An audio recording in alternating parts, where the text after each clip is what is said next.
In this episode, I want to share with you a problem: periodontal disease and gingivitis. Why do people get periodontal disease? What are the symptoms of periodontal disease and gingivitis? 1. Swollen gums. 2. Bleeding easily when brushing or flossing, common in people over 40. Many people think it might be caused by a toothbrush with bristles that are too hard. The truth is, if your gums are healthy, even using a hard bristled brush won't cause bleeding. 3. Bad breath, caused by periodontal disease. 4. Gum recession. 5. Loose teeth. If you have any of the above problems, it means you have a high chance of having gingivitis or periodontal disease. Why do people get gingivitis or periodontal disease? It usually comes down to a few reasons. 1. Decreased immune system. For example, excessive work stress, needing to work overtime, staying up late, leading to a sudden drop in immunity, which then causes gum inflammation. 2. Inadequate oral hygiene. This might not be the main reason, but if you often don't brush your teeth, it can lead to periodontal disease. 3. Taking cardiovascular or anti-epileptic medications. 4. Diabetes. 5. Malnutrition. This is a major reason. Why does inadequate cleaning plus decreased immunity lead to gum inflammation? There is a specific balance of good and bad bacteria in the mouth. When your immunity is low, the good bacteria in your mouth decrease, causing the bad bacteria to increase, leading to gum inflammation and swelling. How to solve it? Most people get gingivitis due to a lack of 2 vitamins. 90% of the information you find online says it's due to a lack of vitamin C. Symptoms of vitamin C deficiency include red and sore tongue, red patches on the calves, and frequent gingivitis, which highly indicates a vitamin C deficiency. How should you supplement vitamin C? You can eat lots of vegetables to supplement it. Vegetables high in vitamin C include red peppers, green peppers, spinach, and cherry tomatoes.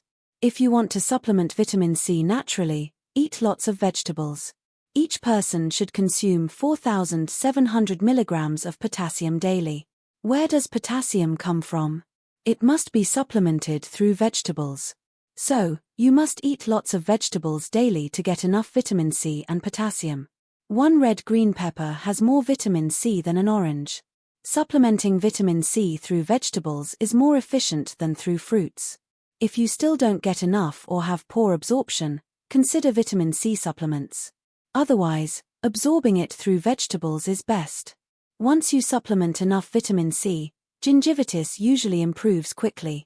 If it still doesn't work, 2 factors might be causing the failure. If you still have gingivitis and bleed when brushing after supplementing vitamin C, it's highly likely you are lacking vitamin B12.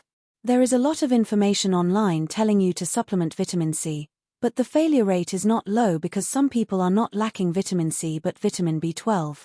You can search online for the symptoms of vitamin B12 deficiency. One of them is gum inflammation and bleeding gums. If the cause of your gingivitis is unknown, you can first supplement with B12. This one on the screen, 1 full dropper equals 5,000 micrograms.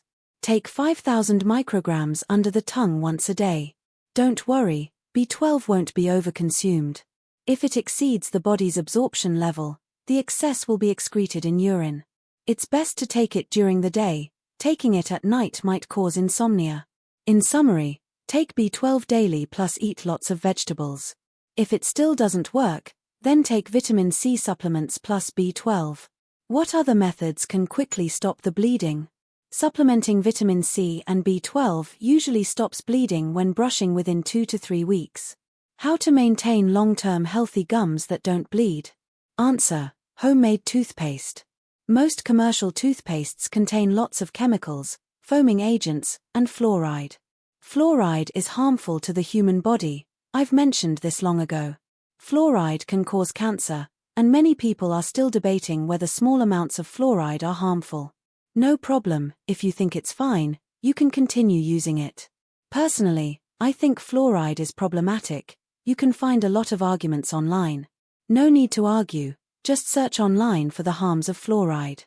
If you believe in natural methods, you can try making your own toothpaste. The benefit is it's all natural, free from chemicals and harmful substances. Fluoride and foaming agents can also cause gum swelling. Preparation materials. These are for a year's use. 1. Small baking soda, available in supermarkets. It has many uses, and I might do an episode on it. One use is making toothpaste. It can whiten teeth by removing stains. 2. Vitamin C powder, which can supplement the gum's vitamin C and stop inflammation. 3. Xylitol. Why use xylitol? As I mentioned, there are good and bad bacteria in the mouth. What do bad bacteria eat? Answer: sugar. Without sugar, bad bacteria can't grow. Xylitol's molecular structure is very similar to sugar, but it's not sugar. In other words, it tastes sweet but is not sugar. It has no glycemic index, so even people avoiding sugar can use xylitol. When xylitol enters the mouth, bad bacteria mistake it for sugar, food. The bad bacteria consume the xylitol but can't digest it. They think they are full, but they haven't absorbed any nutrients. Thus, the bad bacteria become malnourished and gradually starve to death. Therefore, making toothpaste with xylitol can greatly reduce bad bacteria in the mouth. This homemade toothpaste is safe for children to use. Pets can't use xylitol, it will kill them. Other than pets, it's safe for adults, children, and the elderly. 4. Cold-pressed coconut oil. 5. Tea tree oil, optional.